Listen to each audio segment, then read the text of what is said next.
ሰላም ጤና ይስጥልኝ ክቡራትና ክቡራን በመላው ዓለም የምትገኙ የአዲስ ምንጭ ሚዲያ አድማጭ ተመልካቾቼ እንዴት ውላችኋል? እንዴት አምሽታችኋል? በያላችሁበት የከበረ ሰላምታ ይድረሳችሁ። ዕለቱ ታሪካዊው ሰባተኛው አጠቃላይ ምርጫ የሚካሄድበት ግንቦት 4 ቀን 2018 ነው። ከዛሬው አጠቃላይ ምርጫ ጋር በተያያዘ ያሉ ጉዳዮችን እንደ ዋና መሰረታዊ ጉዳዮችን ላጋራችሁን የመጣሁት ማለት ነው። ምርጫው ምን ይመስል ነበር? አጠቃላይ ሁኔታዎቹ ምን ይመስላሉ? ቁጥሮቹ ምን ያሳያሉ? በቁጥር አይደለም የሚገለጸው። አንዳንድ ጊዜ የጸጥታ ችግር አለ።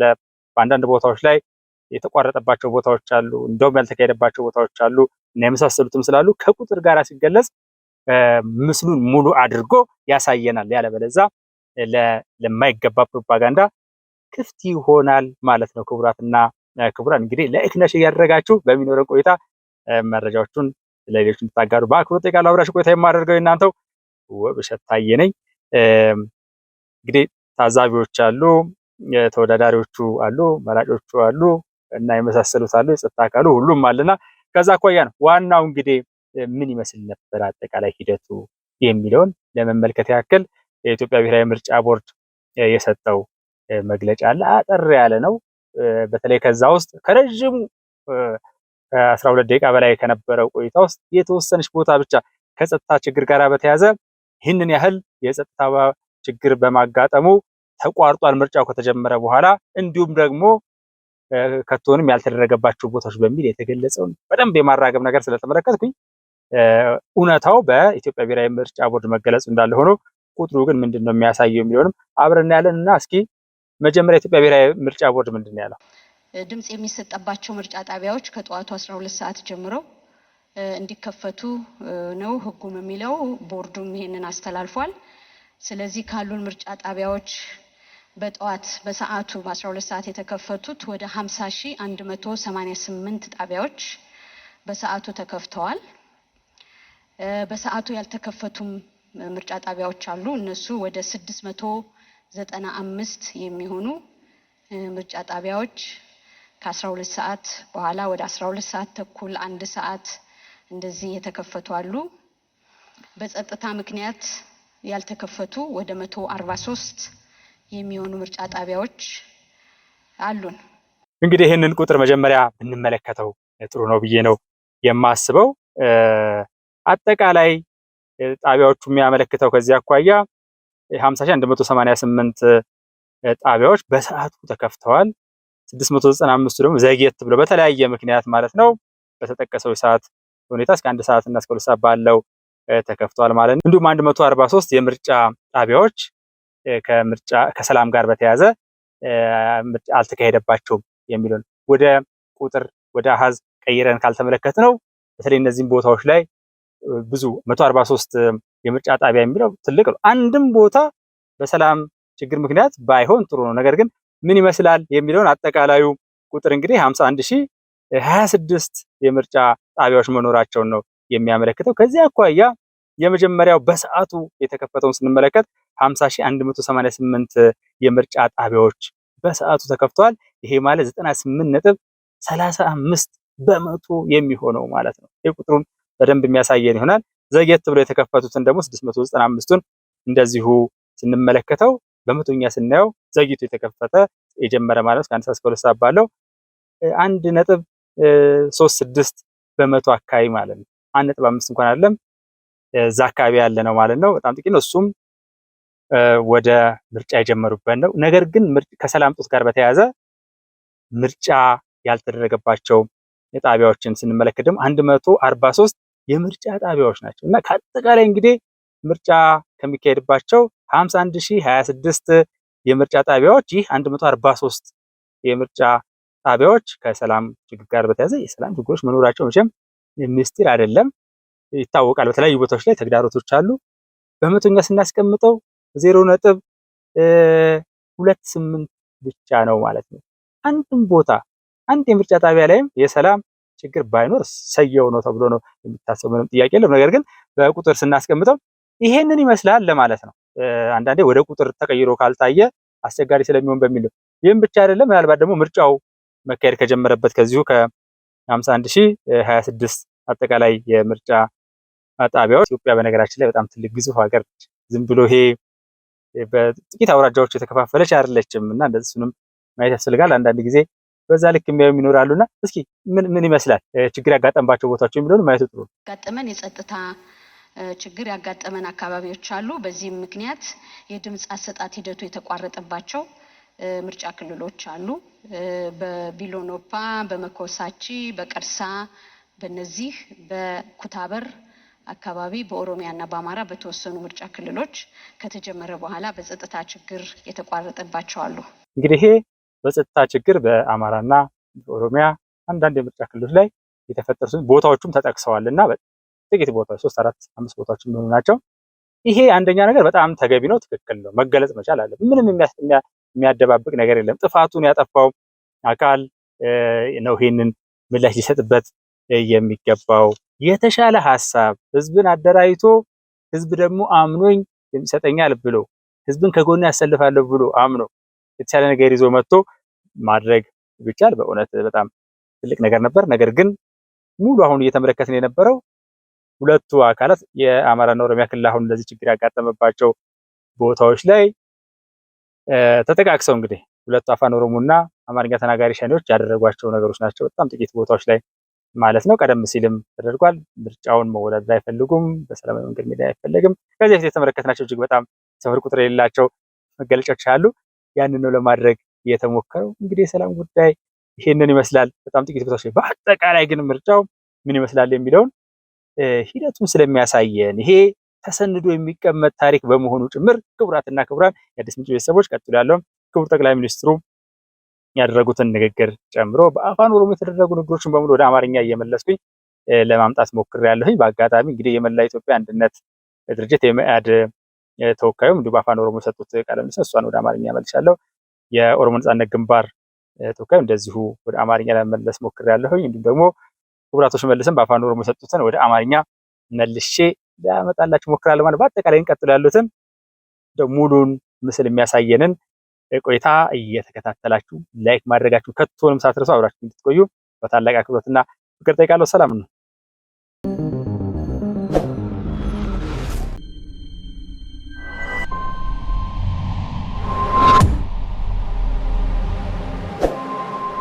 ምርጫ በዚህ በታሰበው መልክ ሰላማዊ ሆኖ እንዳይሄድ የኢትዮጵያ ታሪካዊ ጠላቶች የሚገዟቸውን ኃይሎች ገዝተው በስፋት አሰማርተዋል፣ ፕሮፓጋንዳ ሰርተዋል።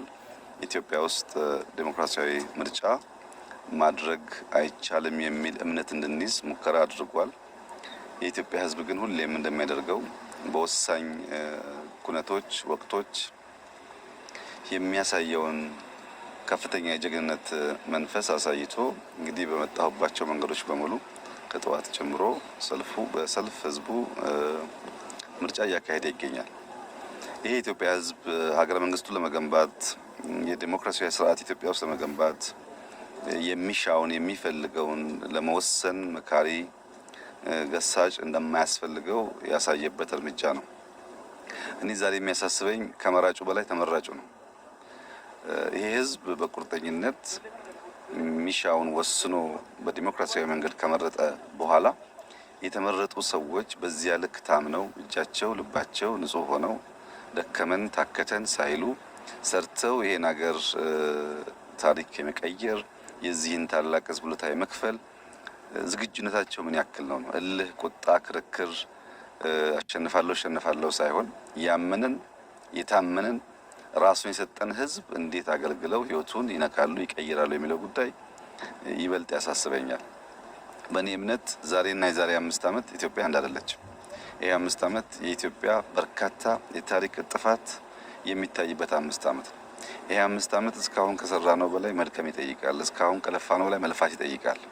እስካሁን ካሰብነው በላይ ማሰብ ይጠይቃል። እስካሁን ከተደመርነው በላይ መደመር ይጠይቃል። ትናንትናዋ ኢትዮጵያ በሚቀጥለው 5 ዓመት አናያት የተቀየረች የተለወጠች ቢያንስ የማትለምን ራሷን ችላ የምትቆም በከባቢው አንከር የሆነች ሀገር ለማየት ብዙ ልፋት፣ ብዙ ድካም፣ ብዙ ስራ ይፈልጋል። እነዚህ እንመረጥ ባዮች ከየትኛውም ወገን ይሁን ይህ ታላቅ ኃላፊነት ገብቷቸው ዝግጁ መሆናቸው ያሳስበኛል። እኔ በግሌ ያሳስበኛል። እስካሁን ከሰራሁት በላይ የዚህ ህዝብ ይሁንታ ባገኝና ብመረጥ ምን አድርጌ ነው የምከሰው የሚለው ጉዳይ ያሳስበኛልና ተመራጮች ታላቅ ኃላፊነት እንዳለባቸው አውቀው ቢሰናዱ መልካም ነው እላለሁ። ኢትዮጵያ ሁላችሁም እንደምታውቁት ጥንታዊ ሀገር ነው። ስርዓት ያውቃል፣ መንግስት ያውቃል፣ በሚያስፈልግ ጊዜ መሰብሰብን ያውቃል፣ በሚያስፈልግ ጊዜ መዝመትን ያውቃል፣ በሚያስፈልግ ጊዜ ዋጋ መክፈልን ያውቃል። ይህን ህዝብ በትናንሽ ፕሮፓጋንዳ ሸብረክ ማድረግ አይቻልም። ታላቅነቱን ግን ያከበረንን አክብረን እየመረጠንን ሰርተንለት ህይወቱን ቀይረን ነክተን የምናልፍ ከሆነ ለሁላችንም ዊን ዊን ይሆናል። ሁላችን አሸናፊ እንሆናለንና አስደማሚ ጊዜ ነው። ታላቅ የዲሞክራሲ ስርዓት ግንባታ የሚታይበት ጊዜ ነው። ይሄ ጉዳይ ተጠናክሮ እንዲቀጥል ሁላችን እንድንበረታ፣ ያሸነፉ በታማኝነት እንዲያገለግሉ፣ የተሸነፉ ደግሞ በጸጋ ውጤቱ እንዲቀበሉ ማሳሰብ ፈልጋለሁ። በዚህ ቦታ የሚመጣውን ውጤት በጸጋ ለመቀበል በእኛ በኩል ዝግጁ ነን። ህዝቡ ላደረገው አጠቃላይ ተጋድሎ እና ጀግንነት ከፍተኛ ምስጋና ማቅረብ ፈልጋለሁ።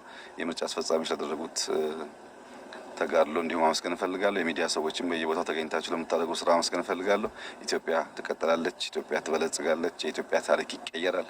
በኢትዮጵያ ውስጥ ጠንካራ ሀገረ መንግስት እንገነባለን። ልጆቻችን እኛ በምንሄድበት የዳዴ መንገድ እንደማይጓዙ ዳግም በእርግጠኝነት መግለጥ እወዳለሁ። እጅግ አድርጌ አመሰግናለሁ።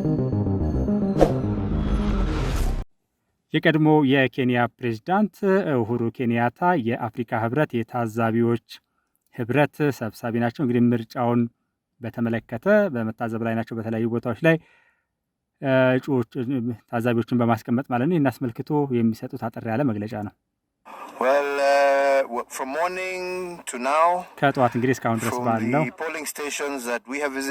እንግዲህ ምርጫ በሚደረግባቸው እና ደግሞ ከተለያዩ አቅጣጫዎች የእኛ ታዛቢዎች የሰጡን ባሉበት ቦታ በተለያዩ የሀገራችን አካባቢዎች የሀገሪቱ አካባቢዎች የድምፅ መስጠት ሂደቱ በጣም መልካም ነው። ስቴሽኖቹ በጠዋት ነው በሰዓቱ ነው የተከፈቱት። እነዚህ ታዛቢው ቡድን ደግሞ ምን ማድረግ እንዳለባቸው ተረድተዋል ኃላፊነታቸውን። ሁሉም ነገር እንግዲህ በስርዓት እየሄደ ይመስላል። በተጨማሪ እንግዲህ ተስፋ እናደርጋለን ይህ ሂደት እንደሚቀጥል ተስፋ እናደርጋለን። የኢትዮጵያ ሕዝብ ደግሞ የሲቪክ መብቱን ይወጣል፣ ዲሞክራሲያዊ በሆነ መንገድ ይወጣል።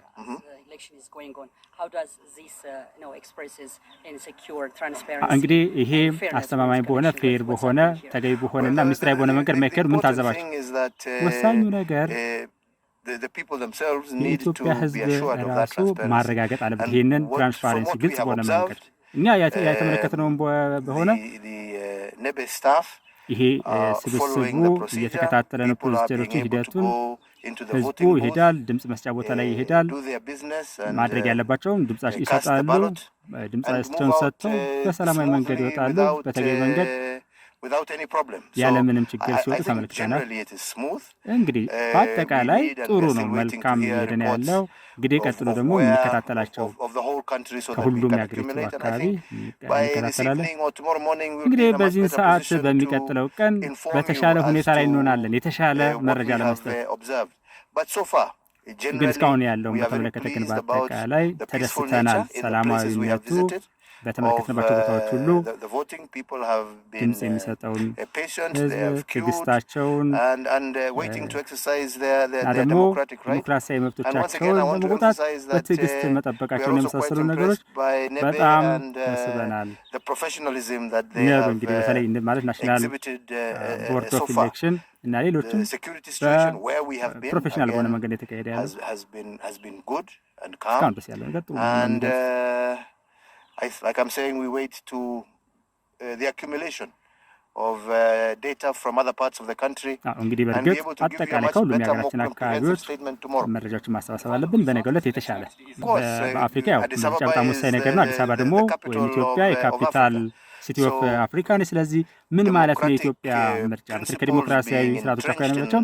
እንግዲህ ዲሞክራሲያዊ መርሆች አኳያ ኢትዮጵያ የአፍሪካውያን ሁሉ መቀመጫ ነች። ስለዚህ ለሌላው ዓለም ሁሉ መልዕክቱን የሚያስተላልፈው እዚህ ያለው ውጤት ምርጫዎች ያለ ቻሌንጅ ያለ ተግዳሮት አለ። አዎ ተግዳሮቶች አሉብን። ነገር ግን ይህ አሳታፊ የሆነ ምርጫ እንዲካሄድ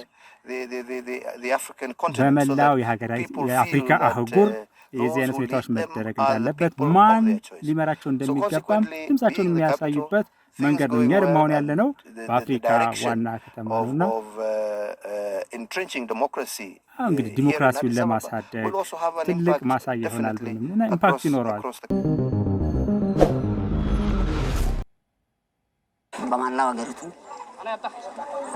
እንደ አፋር ደግሞ በሁሉም ምርጫ ክልል በሁሉም ምርጫ ጣቢያዎች አፋር በነቂስ ወጥቶ እየመረጠ ነው ያለው። እንግዲህ ምርጫ በዋናነት ለሀገር መንግስት ግንባታ መሰረት ነው፣ ምሰሶ ነው። ለዲሞክራሲ ስርዓት ግንባታ መሰረት ነው። እያካሄድን ያለነው ምርጫ እንግዲህ እኔም ዛሬ ጭፍራ ምርጫ ክልል በህዝብ መሀል እንደ አንድ ዜጋ ተገኝቼ ምርጫ ሳካሄድ ትልቅ ክብርም ኩራትም ይሰማኛል። ያገለገልነው ህዝብ ነው።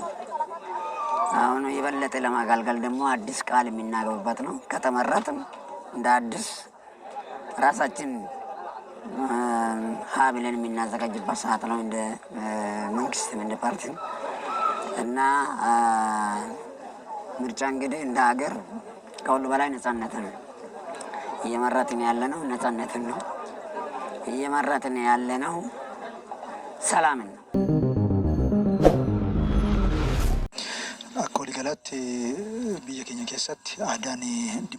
በአጠቃላይ በሀገራችን ውስጥ እንግዲህ የዲሞክራሲ ሂደቱ ኋላ ቀርና በሀገራችን የዲሞክራሲ ስርዓት ውስጥ ጉዳት እንደሚጎዳው እንዲሁም ደግሞ አንድነትን፣ እኩልነትን፣ ወንድማማችነትን በሀቀኝነት እንዳይሰራ የሚያደርገው ነገር እንግዲህ የዲሞክራሲያዊ ስርዓቱ በአግባቡ ያለመገንባቱ ነው። ይህንን ሰብረን የዲሞክራሲያዊ ስርዓት እንዲገነባ ይህንን አፍራሽ የሆነ አስተሳሰብ አፍርሰን ወደዛ መሄድ አለብን።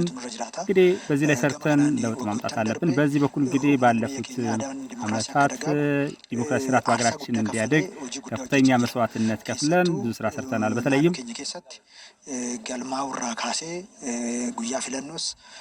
እንግዲህ ከምዝገባ ጀምሮ እስከ ምርጫ ጊዜ ጀምሮ እውነት ለመናገር መቼም በታሪክ ውስጥ የማይረሳ ነው። ህዝቡ ደግሞ ከፍተኛ መስዋዕትነት ከፍሎ ነው በጠመንጃ ፈሙዝ መሳሪያ በዚያ ስልጣን የሚያዝ ነገር እንዳይኖር ለማድረግ ብዙ ጥረት ሲደረግ ነው የቆየው። ይህ ደግሞ እንዲቆም ዲሞክራሲ እንዲጎለብት የዲሞክራሲ ስርዓቱ መሬት እንዲይዝ እኩልነት በሚፈለገው ደረጃ እንዲመጣ ለማድረግ በቀጥታ ከቤት ወጥቶ ጠዋት ጊዜ ወስዶ መስዋዕትነት ከፍሎ ነው ኃላፊነቱን እየተወጣ ያለው። በጠመንጃ አፈሙዝ ቦታ እንዳይኖረው ህዝቡ ላይ በዚህ መልኩ መጫን እንደማይገባው በህዝቡ ፍላጎት ብቻ መሆኑና ይህ ነው አቅም የሚሆነው ወይም ደግሞ ስልጣን የሚገኘው ከዚህ መሆኑ ታውቆ እንግዲህ ይህ ባህል እንዲያድግ ነው መልዕክት ማስተላልፈው። በተለይም ደግሞ ከምዝገባ ጀምሮ ከምዝገባውን በኋላ ደግሞ ዛሬ ከዳር ዳር ወጥቶ ተሰልፎ ጊዜውን ወስዶ ምርጫ እየወሰደ ያለው በዚህ ነው። በታሪክ ውስጥ የሚደርስ አይደለም። ትልቅ ትርጉም ያለው ነው። ከፍተኛ ውጤትን የሚያስገኝ ነው። በዚህ ውስጥ ደግሞ እድሉን አግኝተው የሚያሸንፉ ደግሞ ይህንን እድል ተጠቅመው የሀገርን የመገንባት ስርዓትን የመገንባት ግዴታና ሀገርን የማሻገር ከፍተኛ ኃላፊነት ይወድቅባቸዋል ማለት ነው። እንግዲህ ህዝቡ ማድረግ ያለበትን አድርጓል። መከፈል ያለበትን መስዋዕትነት ከፍሏል። የጠላት ፍላጎት እንዳይሳካ ለጠላትም ለወዳጅም አሳይቷል። ግልጽ በሆነ መንገድ መልክ ተላልፏል። ውሳኔውን በእጁ መሀል መሆኑን አሳይቷል። ከዛ ውጭ ያለው አካሄድ በሙሉ ትክክል እንዳልሆነ ዝግ እንደሆነ አሳይቷል በተጨባጭ ማለት ነው። ስለዚህ ቀጣይነት ባለው መንገድና መሰረት በማስያዝ ይህንን እድል ያገኙ ደግሞ ጠንክረው የተሰጣቸውን ኃላፊነት መሸከም አለባቸው የሚለውን ማግኘት እፈልጋለሁ። በዚህ አካሄድ ውስጥ እንግዲህ እንደ የክልላችንን ህዝብ ማመስገን እፈልጋለሁኝ። ትልቅ ታሪክ ሰርተዋል።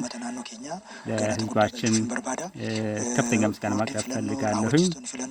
ምርጫ አስፈጻሚዎችን፣ ታዛቢዎችን፣ ተሳታፊዎችን መከፈል ያለባትን መስዋዕትነት በሙሉ ከፍለው የሰሩት ስራ በጣም ትልቅ በመሆኑ እነሱን ማመሰግናለሁኝ። የሚዲያ አካላትን ይህንን በማሳየት ግንዛቤ በመፍጠር ያከናወኑት ተግባር መቼም የማይረሳ ትልቅ ትርጉም ያለው በታሪክ ውስጥ ደግሞ የሚታወስ መሆኑን መግለጽ እፈልጋለሁ። አመሰግናለሁ። የጸጥታና የሰላም አካላትን ከፍተኛ መስዋዕትነት ከፍለው ህገ መንግስታዊ ግዴታቸውን ተሸክመው የሀገራችንን ቀጣይነት ለማረጋገጥ የሄዱበትን ለእነሱ ምስጋናዬን ማቅረብ እፈልጋለሁ።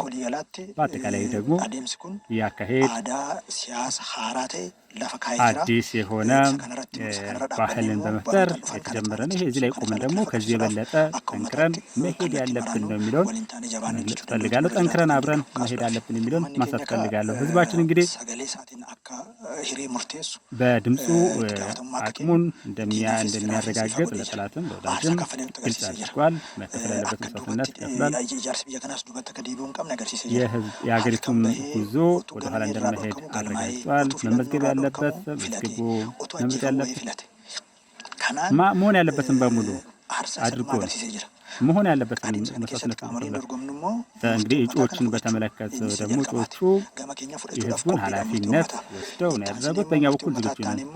ከህዝቡ ውሳኔ ቀጥሎ ደግሞ አቅሙ ውሳኔውን ድምፁን ያገኘው ለህዝቡ ተጨባጭ የሆነ ውጤት በማስመዝገብ ለህዝቡ ፍሬ ያለው ነገር እንዲያፈሩ ሊሰሩበት ይገባል።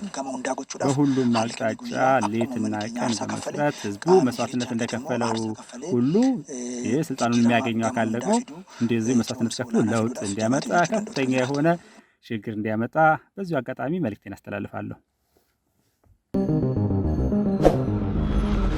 2018 ዓመተ ምህረት በባህር ዳር ከተማ በጊሽ አባይ ክፍለ ከተማ እየመረጥ ነው ያለነው። በዚህ ምርጫ ህዝቡ እንደምታዩት በሰልፍ ነው እየመረጠ ያለ። በከተማም ቀደም ሲል ከሰፈር ወደ ምርጫ ጣቢያ በመጣበት ጊዜ በጣም በርካታ ሰው ነው ወደ ምርጫ ጣቢያዎች እየተመማ ያለ። ይሄ ምርጫ በአጠቃላይ ህዝበ ነቂስ የተሳተፈበት እንደሆነ መመልከት ችያለሁ፣ ባለሁበት ምርጫ ጣቢያ ማለት ነው። ይሄ ደግሞ ለምርጫው ህዝቡ በከፍተኛ ደረጃ ትኩረት የሰጠው መሆኑን የሚያመላክት ነው። በእኔ ምልከታ በእኛ ሀገር ምርጫ ማካሄድ በተለይም ደግሞ የዲሞክራሲ ጀማሪ ሀገር እንደመሆኗ መጠን ትልቅ ፋይዳ ያለው ነው።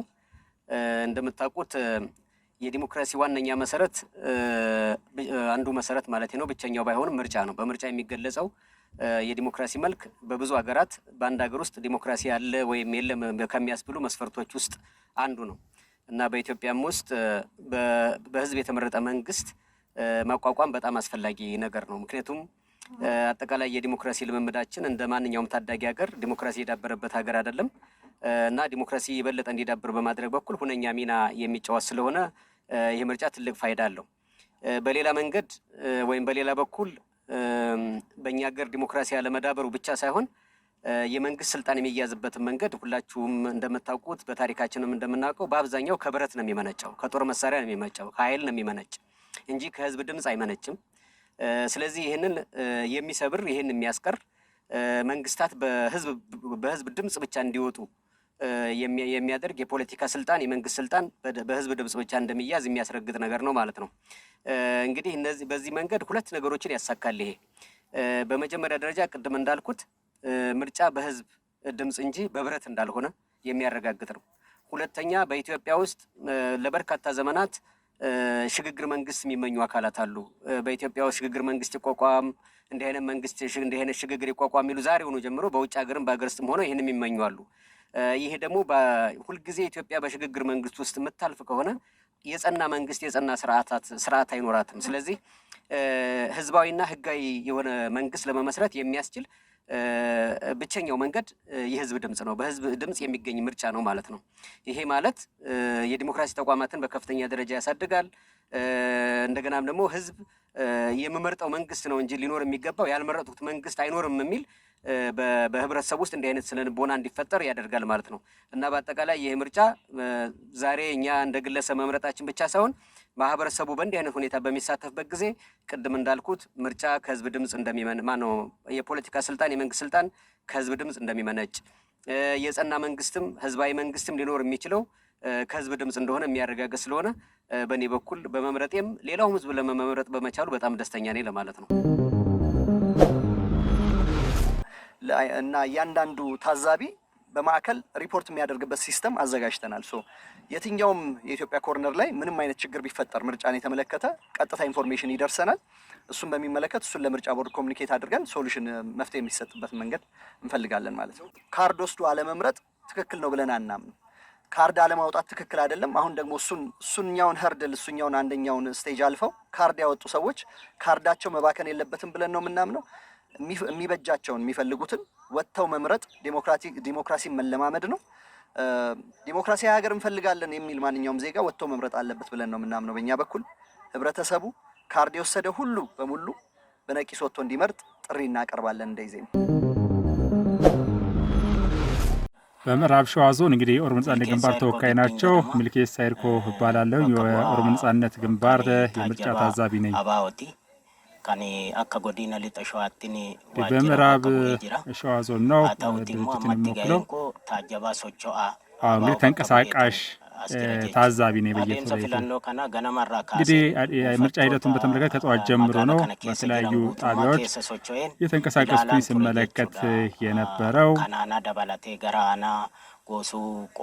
እንግዲህ ጎሱ ቆራ የተባሉትን ወረዶችና ሌሎችን ጨምሬ ማለት ነው። ህዝቡ በጥሩ ሁኔታ ያለምንም ተጽዕኖ ጫና መርጦ እየሄደ ነው ያለው። አሁንም ይህ ሁኔታ ነው ያለው።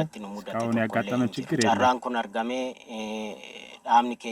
እንግዲህ እድል ተፈጥሮ ፓርቲያችን ይህን መወጣቱን ተመልክቻለሁ። የተዘዋወርኩ እንግዲህ ተፎካካሪዎችን በተመለከተ ዘንድሮ ከሌላው ጊዜ በበለጠ ሁኔታ የተንቀሳቀሱ ድርጅታችን የኦሮሞ ነጻነት ግንባርን በዚህ ምርጫ ሲንቀሳቀስ ቆይቷል። እንግዲህ ከጠዋት ጀምሮ ነው ስመለከት የነበረው። ሁሉም ድርጅቶች ዲሞክራሲያዊ በሆነ መንገድ ነው የሚያሳኩት። በዚህ መልኩ ተቀጠለ ብዬ ነው የማስበው። የሚፈለገውን ይገኛል። ከሌሎቹ ፓርቲዎች ጋርም በጋራ ይሰራሉ ብዬ አስባለሁ። በቅድሚያ ሁላችንንም እንኳን ለሰባተኛው ዙር የኢትዮጵያ ሀገራዊ ምርጫ ደረሰን ማለት እወዳለሁኝ። የምርጫ ሂደቱን ሁላችንም እንዳየነው እንደተመለከትነው እናንተም እየዘገባችሁ እንዳላችሁት በጣም ዲሞክራሲያዊ፣ ነፃ፣ ፍትሃዊ በሆነ ሁኔታ በግልጽነት እየተካሄደ ነው ያለው። በግልጽነት ሚዲያዎች እየዘገቡ ነው። ህዝቡ ተሰልፎ የምርጫ ጣቢያ ከመከፈቱ በፊት በማለዳ ተነስቶ መብቱን በተግባር እየዋለ ነው። ይጠቅመኛል፣ ይመራኛል ብሎ የሚፈልገውን መሪ ያለማንም ተጽዕኖ የተለየ የምርጫ ላይ ተጽዕኖ ሊያሳድር የሚችል የተለየ ምንም አይነት እንቅስቃሴ ሳይኖር በሚገባ ደስ ብሎት እየመረጠ ነው ያለው። ይሄ አሁን በዚህኛ በምንገኝበት የምርጫ ጣቢያ ብቻ ሳይሆን በሁሉም አካባቢ እየተካሄደ ያለ አዲስ አበባ በሁሉም ምርጫ ጣቢያዎች ላይ እንደ መንግስት ባለን ክትትል በጥሩ ሁኔታ የምርጫው ሂደት እየሄደ ነው ያለው። ህዝቡ መብቱን እየተጠቀመ ነው ያለው። እንግዲህ መንግስትን ለማቋቋም ዋናው የስልጣን ምንጭ በእርግጥም ህዝብ እንደሆነ የኢትዮጵያ ህዝብ አምኖ እዚህ ሽግግር ደረጃ ላይ መድረሱ ኢትዮጵያ መሪዋን የምትመርጠው ዲሞክራሲያዊ በሆነ ስርዓትና ፍትሃዊና እንደዚህ ገለልተኛ ህዝብን ሉዓላዊ ባደረገ የምርጫ ሂደት መሆኑ ለሀገራችን ዘላቂ ሰላም፣ ልማት፣ የኢትዮጵያን ትልልቅ ራዕዮች ለማሳካት ወሳኝ የሆነ ምዕራፍ ነው። ህዝቡም ይሄንኑ እያደረገ ነው። ህዝቡ ምርጫ ላይ መሳተፍ መብት ነው። መብቱ ገብቶት እየመረጠ ነው ያለው። አሁንም ይሄንን መብት ህዝቡ በተሟላ ሁኔታ መጠቀም መቻል አለበት። የመረጠው መሪ ነው ሊመራው የሚገባው። የስልጣን ምንጭ መሆኑንም ከልቡ አምኖ ከሱ ድምጽ ውጪ ማንም ወደ ስልጣን መምጣት እንደሌለበት፣ በኢትዮጵያ ውስጥ ስልጣን መገኘት ያለበት የስልጣን ምንጭ መሆን ያለበት የህዝብ ድምጽ ነው። ህዝባችን አሁንም ይሄንን መብቱን በተሟላ ሁኔታ በየትኛውም አይነት ሁኔታ ቢመሽ ድምጹን ሳይሰጥ አንዳንድ ሁኔታዎች ቢያጋጥሙ ዝናብ ቢሆን ፀሐይ ቢሆን በትዕግስት በጽናት ሌሊት ወጥቶ እየመረጠ እንዳለው እስከ መጨረሻው ድረስ በዚሁ በሰላማዊ ሂደት በተግባራዊነት እንዲፈጽመው ተግባራዊም እንዲያደርገው ማለት እወዳለሁኝ። የምርጫ ካርዱ ማባከን የለበትም። መብት ባከነ ማለት ነው። የምርጫ ካርድ ማባከን መብት ባከነ ማለት ነው። ነገ እንደፈለገው በሙሉ መብት መጠየቅ የሚችለው ልማቴን፣ መብቴን፣ ሰላሜን አስከብርልኝ፣ 1 2 3 4 ጥያቄ መልስልኝ ይሄ እኮ የኔ ምርጫ ድምጽ ነው እዚህ ወንበር ላይ ያስቀመጠህ ብሎ በሙሉ መብት መጠየቅ የሚያስችለውን ዛሬ ውሳኔውን ያሳርፍ ዘንድ ማስታወስ እወዳለሁ።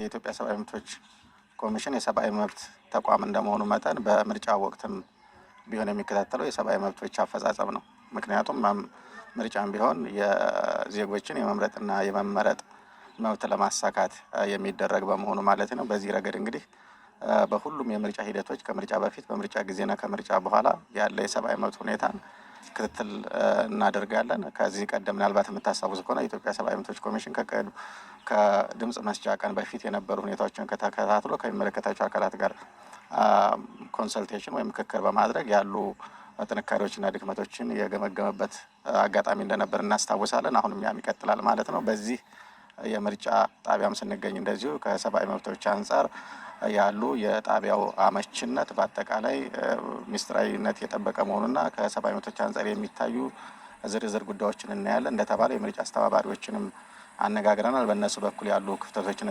ጥንካሬዎች ካሉ በኮሚሽኑም በኩል ከሚመለከታቸው አካላት ጋር በመነጋገር የሚስተካከሉ ጉዳዮች ካሉ ለመጠየቅ ነበር። በጥሩ ሁኔታ እየሄደ እንዳለ ከእነሱም ለመስማት ችለናል። የኢትዮጵያ ሰብአዊ መብቶች ኮሚሽን ከምርጫ ጋር በተያያዘ በምርጫ አውድ ውስጥ የሰብአዊ መብቶች ክትትል የሚያደርገው ምርጫ በሚካሄድበት ቀን ብቻ ሳይሆን ቅድም እንደገለጽኩት ከምርጫ በፊትም ምርጫ ለማካሄድ አመቺ ሁኔታዎች መኖሩን ሲገመግም ቆይቷል።